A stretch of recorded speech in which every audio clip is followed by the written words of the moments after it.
ओम शांति। आज 27 फरवरी 2025 के बाबा के अनमोल मधुर महावाक्य सुनेंगे। आज की बाबा की मुरली है सत्संग। बाबा कहे, तुम संगम युग पर इस सत्संग में बैठे हो। कल्प कल्प संगम युगे ही एक सत्य बाप आते हैं और सत्य ज्ञान सुनाते हैं। जिस ज्ञान को सुनते तुम निरंतर सत्संग में रहते हो। बाबा कहे, भक्ति मार्ग में जो भी सत्संग आदि है उनको सच्चा सत्संग नहीं कहा जाता है, क्योंकि वहां लोग देह अभिमान में बैठते हैं, देह अभिमानी होकर के जाते हैं। यहां इस सत्संग में बाबा कहते, तुम बच्चे देही अभिमानी होकर के बैठते हो। ये सच्चा सत्संग इसीलिए है क्योंकि यहाँ सत्य बाप है, सत शिक्षक है और सत गुरु के संग में बैठे हो। इसी सत्संग से तुम तमो प्रधान से सतो प्रधान बनते हो, अर्थात काले से गोरे बनते हो। इस सत्संग में ही बाबा कहे, आत्मा निर्बल से बलवान बनती है, आत्मा सतो प्रधान बनती जाती है, अर्थात स्वयं में पवित्रता के बल को इकट्ठा करती जाती है। इसीलिए इस सत्संग को सच्चा सत्संग कहा जाता है। तो सुनते हैं आज के बाबा के अनमोल मधुर महावाक्य। ओम शांति। मीठे बच्चे, सत का संग ज्ञान मार्ग में ही होता है। अभी तुम सत बाप के संग में बैठे हो। बाप की याद में रहना माना सत्संग करना। आज की मुरली से प्रश्न है, सत्संग की आवश्यकता तुम बच्चों को अभी ही है।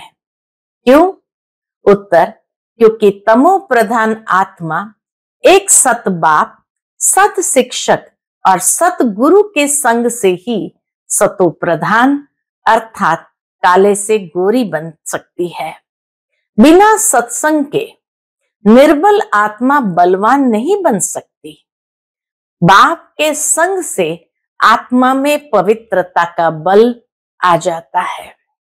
21 जन्म के लिए उसका बेड़ा पार हो जाता है। ओम शांति।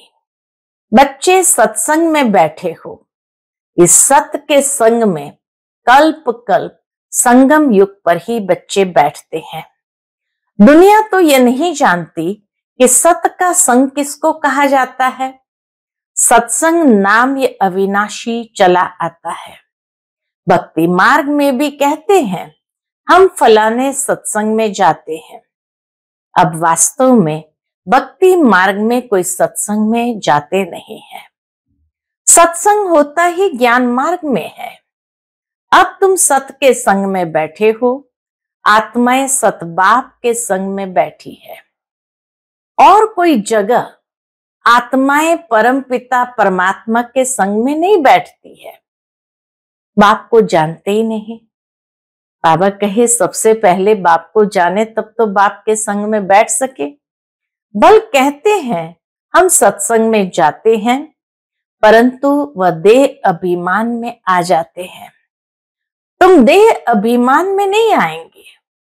तुम समझते हो हम आत्मा है, सत बाबा के संग में बैठे हैं। और कोई भी मनुष्य सत के संग में बैठ नहीं सकता। सत का संग यह नाम भी अभी ही है। सत का संग, इसका यथार्थ रीति अर्थ बाप बैठ समझाते हैं। तुम आत्माएं अब परमात्मा बाप जो सत्य है उनके साथ बैठी हो। वह सत बाप, सत शिक्षक, सत गुरु है। वह सत बाप, सत टीचर, सत गुरु है। तो गोया तुम सत्संग में बैठे हो। फिर भल यहां व घर में बैठे हो, माना कहां भी बैठे हो, परंतु अपने को आत्म समझ याद बाप को करते हो तो सत्संग में ही बैठे कहेंगे। तो बाबा कहे, भले यहां वह घर में बैठे हो, परंतु अपने को आत्मा समझ याद बाप को करते हो। हम आत्मा अब सत बाप को याद कर रहे हैं, अर्थात सत के संग में है। बाप मधुबन में बैठे हैं। बाप को याद करने की युक्तियां भी अनेक प्रकार की मिलती है। याद से ही विकर्म विनाश होंगे, यह भी बच्चे जानते हैं। हम 16 कला संपूर्ण बनते हैं, फिर उतरते उतरते कला कम होती जाती है। भक्ति भी पहले अव्यभिचारी है, फिर गिरते गिरते व्यभिचारी भक्ति होने से तमो प्रधान बन जाते हैं। फिर उनको सत का संग जरूर चाहिए।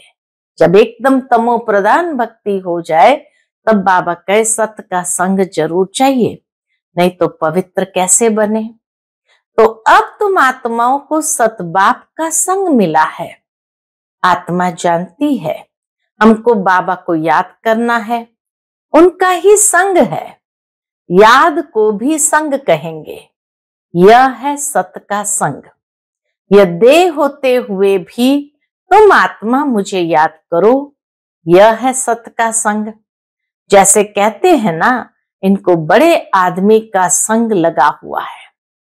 दुनिया में भी कोई अगर किसी बड़े व्यक्ति के संग में जाते हैं तो कहते इनको तो बड़े आदमी का संग लगा हुआ है, इसलिए देह अभिमानी बन पड़ा है। अभी तुम्हारा संग हुआ है सतबाप के साथ, जिससे तुम तमो प्रधान से सतो प्रधान बन जाते हो। बाप कहते मैं एक ही बार आता हूं। अभी आत्मा का परमात्मा से संग होने से तुम 21 जन्मों के लिए पार हो जाते हो। इस सत्संग से कितनी प्राप्ति है। आत्मा पवित्र बनती जाती है, आत्मा देही अभिमानी बनती जाती है, देह अभिमान टूटने लगता है, तमो प्रधान से सतो प्रधान बनते जाते हैं और 21 जन्म के लिए पार हो जाते हो। फिर तुमको संग लगता है देह का, द्वापर के बाद फिर संग लगता है देह का। यह भी ड्रामा बना हुआ है। बाप कहते मेरे साथ तुम बच्चों का संग होने से तुम सतो प्रधान बन जाते हो, जिसको गोल्डन एज कहा जाता है। साधु संत आदि तो समझते हैं आत्मा निर्लेप है, सभी परमात्मा ही परमात्मा है। तो इसका मतलब परमात्मा में खाद पड़ी है। परमात्मा में तो खाद पड़ नहीं सकती। बाप कहते क्या मुझ परमात्मा में खाद पड़ती है? नहीं, मैं तो सदैव परमधाम में रहता हूं, क्योंकि मुझे तो जन्म मरण में आना नहीं है।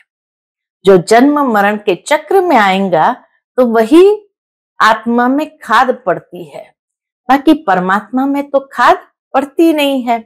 यह तुम बच्चे जानते हो। तुम्हारे में भी कोई का संग जास्ती है, कोई का कम है।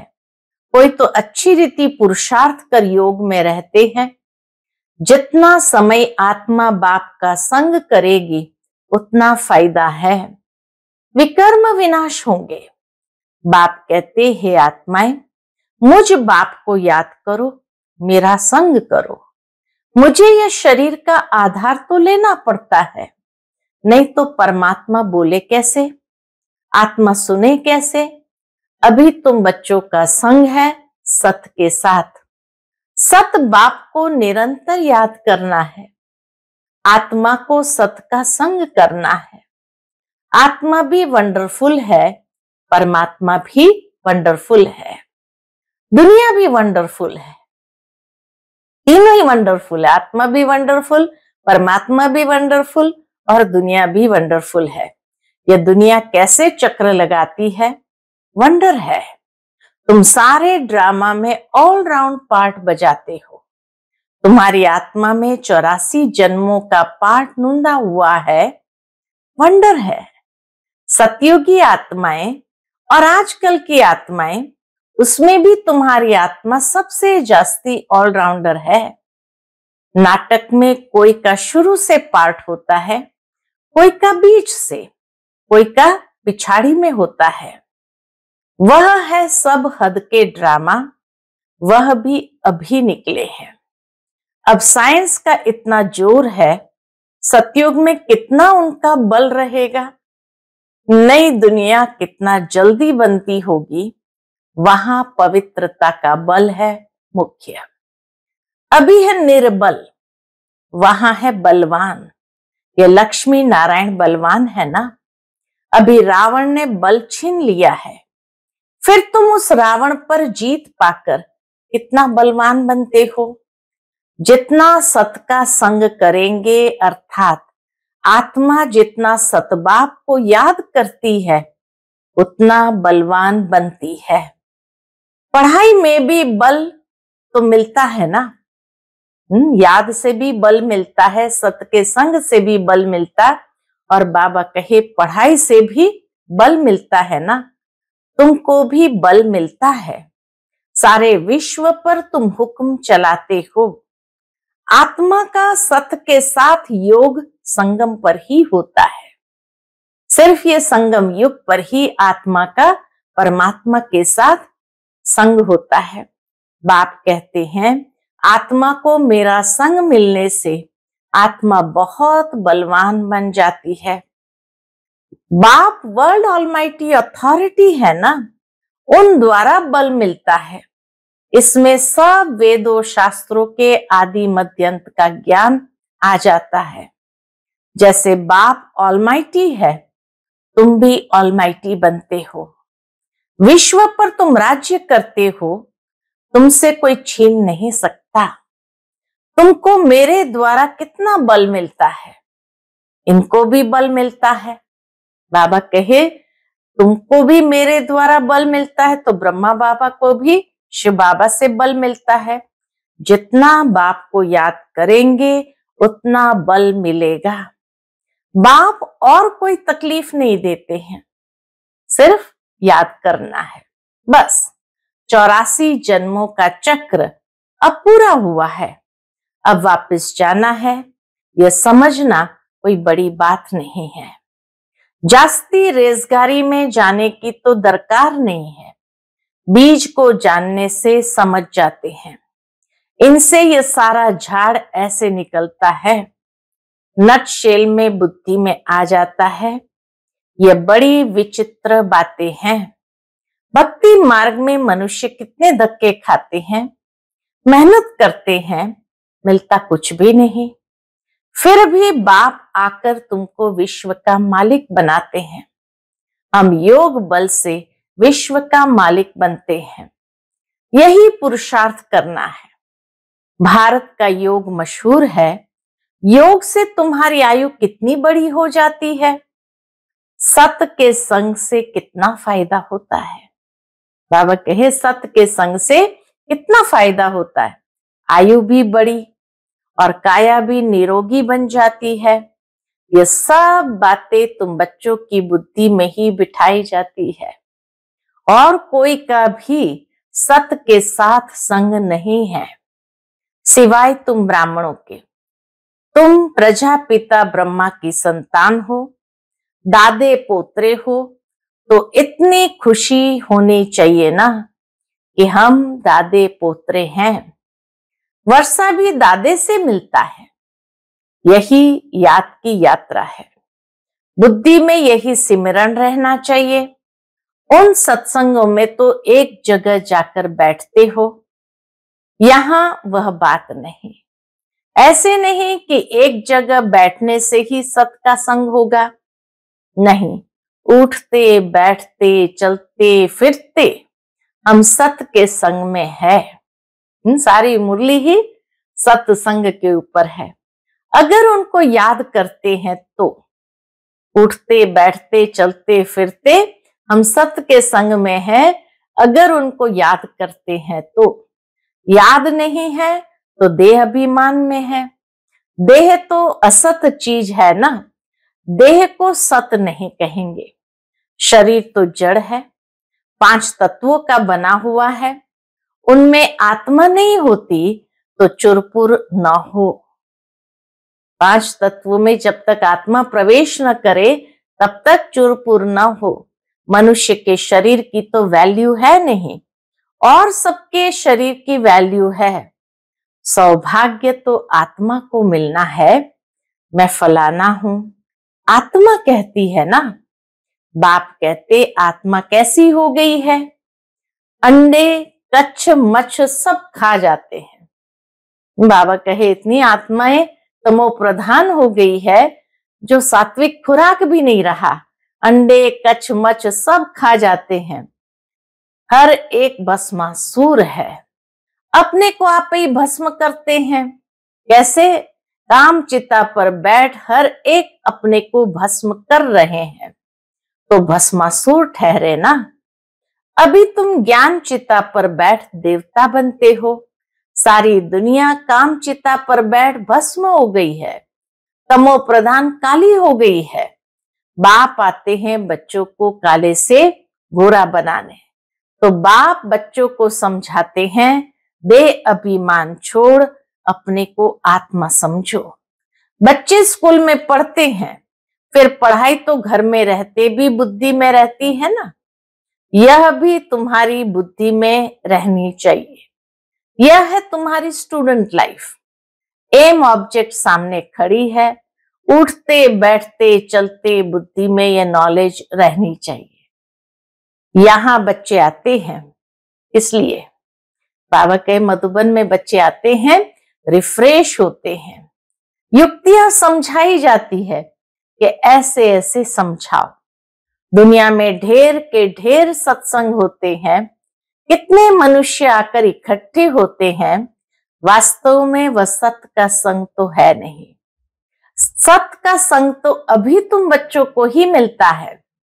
बाप ही आकर सतयुग स्थापन करते हैं, तुम मालिक बन जाते हो।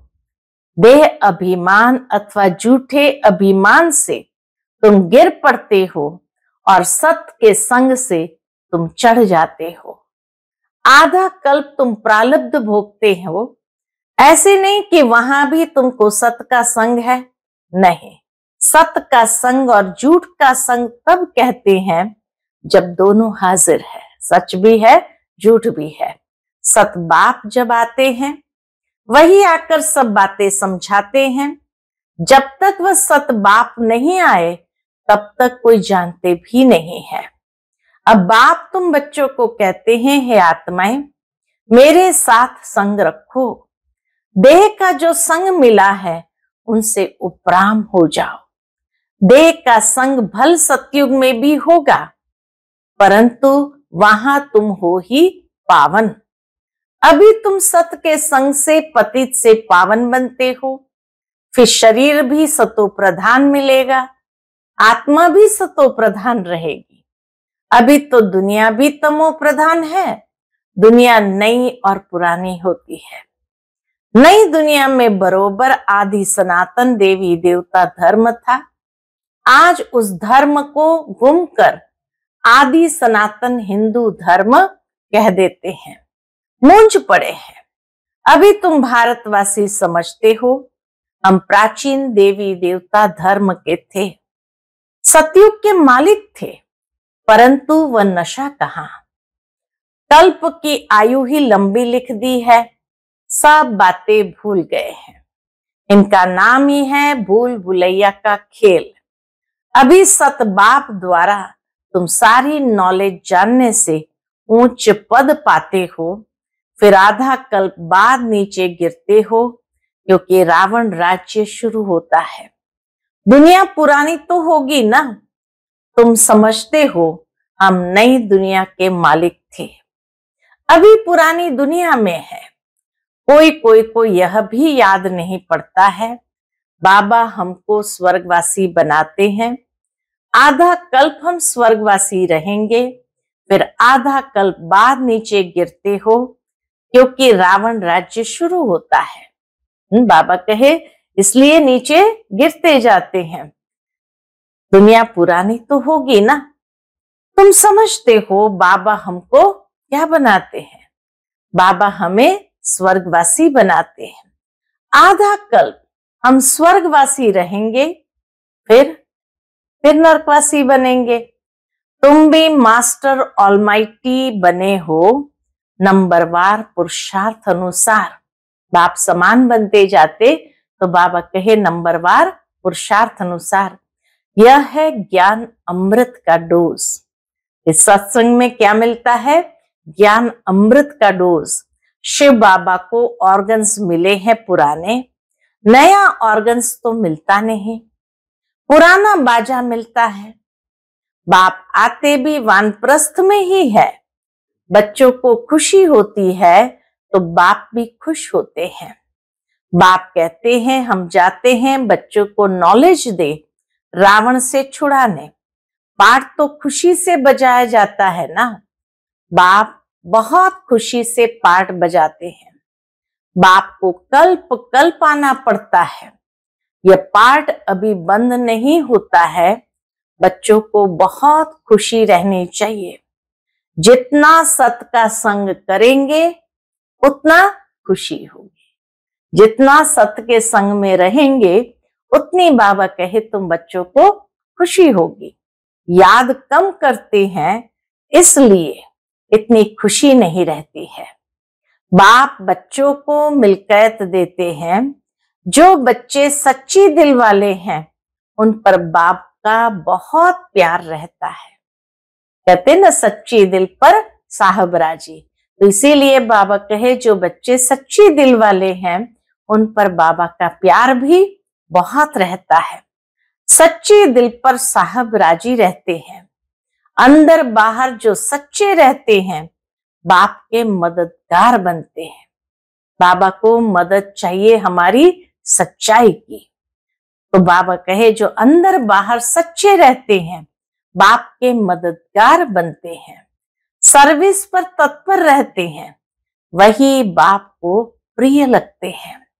अपने दिल से पूछना है हम सच्ची सच्ची सर्विस करते हैं? बाबा के पूछो अपने आप से, क्या हम सच्ची सच्ची सर्विस करते हैं? सच्चे बाबा के साथ संग रखते हैं? अगर सत बाबा के साथ संग नहीं रखेंगे तो क्या गति होगी? बहुतों को रास्ता बताते रहेंगे तो ऊंच पद भी पाएंगे। सत बाप से हमने क्या वर्षा पाया है? अपने अंदर देखना है। यह तो जानते हैं नंबरवार है। ये तो बच्चे भी जानते, सभी नंबरवार है। कोई कितना वर्षा पाते हैं, कोई कितना पाते हैं। दिन रात का फर्क रहता है। कई बच्चों में तो एकदम रात दिन का फर्क रहता है। अच्छा, मीठे मीठे सिकिलते बच्चों प्रति माता पिता बाप दादा का याद प्यार और गुड मॉर्निंग। रूहानी बाप की रूहानी बच्चों को नमस्ते। हम सभी रूहानी बच्चों की रूहानी माता पिता बाप दादा को याद प्यार, गुड मॉर्निंग और नमस्ते नमस्ते। शुक्रिया बाबा, शुक्रिया। आज के बाबा के मुरली का धारणा युक्त सार है। पहली पॉइंट, तुम्हें जो इस देह का संग मिला है इस संग से उपराम रहना है। देह के संग से उपराम रहना है। सत के संग से पावन बनना है। दूसरी पॉइंट, स्टूडेंट लाइफ में चलते फिरते बुद्धि में नॉलेज घूमती रहे। एम ऑब्जेक्ट को सामने रख पुरुषार्थ करना है। सच्ची दिल से बाप का मददगार बनना है। आज का बाप दादा का मधुर वरदान हम बच्चों के प्रति है। अव्यभिचारी और निर्विघ्न स्थिति द्वारा फर्स्ट जन्म की प्रारब्ध प्राप्त करने वाले समीप और समान भव। अव्यभिचारी और निर्विघ्न स्थिति द्वारा फर्स्ट जन्म की प्रारब्ध प्राप्त करने वाले समीप और समान भव। जो बच्चे यहाँ बाप के गुण और संस्कारों के समीप है, सर्व संबंधों से बाप के साथ का व समानता का अनुभव करते हैं, वही वहां रॉयल कुल में जन्म फर्स्ट जन्म के संबंध में समीप आते हैं। वही वहां रॉयल कुल में फर्स्ट जन्म के संबंध में समीप आते हैं। दूसरा, फर्स्ट में वही आएंगे जो आदि से अब तक अव्यभिचारी और निर्विघ्न रहे हैं। निर्विघ्न का अर्थ यह नहीं है कि विघ्न आए ही नहीं, लेकिन विघ्न विनाशक व विघ्नों के ऊपर सदा विजयी रहे। ये दोनों बातें यदि आदि से अंत तक ठीक है तो फर्स्ट जन्म में साथी बनेंगे। आज का स्लोगन है, साइलेंस की पावर से नेगेटिव को पॉजिटिव में परिवर्तन करो। साइलेंस की पावर से नेगेटिव को पॉजिटिव में परिवर्तन करो। आज का अव्यक्त इशारा, एकांत प्रिय बनो, एकता और एकाग्रता को अपनाओ।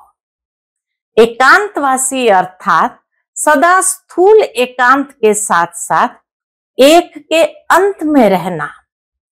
एकाग्रता की शक्ति से किसी भी आत्मा को मैसेज उस आत्मा तक पहुंचा सकते हो। बाबा कहे, एकाग्रता की शक्ति से किसी भी आत्मा का मैसेज उस आत्मा तक पहुंचा सकते हो। किसी भी आत्मा का आवाहन कर सकते हो। किसी भी आत्मा की आवाज को कैच कर सकते हो।